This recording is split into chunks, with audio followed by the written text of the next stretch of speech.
எல்லாருக்கும் வணக்கம்ங்க. 18வது Lok Sabha election results இன்றைக்கி இந்தியா முழுவதும் வந்திருக்கு. கோயம்புத்தூர் பார்லிமெண்ட்ரியில் ஏஐடிஎம்கே ரெப்ரசன்ட் பண்ணி நான் கண்டெஸ்ட் பண்ணியிருந்தேன். எனக்கு ஓட்டு போட்ட எல்லாருக்கும், எனக்கு ஓட்டு போடாட்டியும் ஜனநாயக கடமையாற்றி மற்ற வேட்பாளர்களுக்கு ஓட்டு போட்ட அனைத்து வாக்காளர் பெருமக்களுக்கும் என்னோட முதல் நன்றி.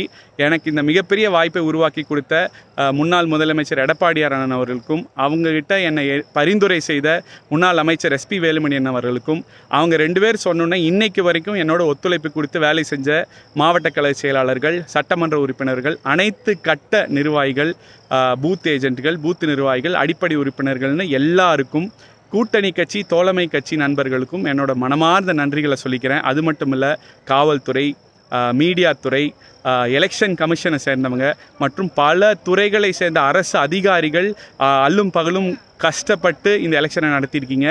உங்கள் எல்லாருக்கும் என்னோட நன்றியை தெரிவிச்சுக்கிறேன்.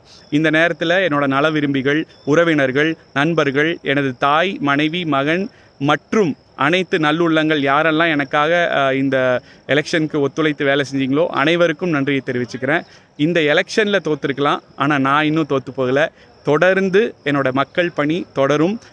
என்னோட சேவை மையம் முதல் எப்படி வேலை செஞ்சுட்டு இருந்ததோ அதே மாதிரி தொடர்ந்து மக்களுக்காக பணியாற்றும் என்று கூறி மீண்டும் ஒரு முறை உங்கள் எல்லாருக்கும் நன்றியை கூறி விடைபெறுகிறேன். நன்றி, வணக்கம்.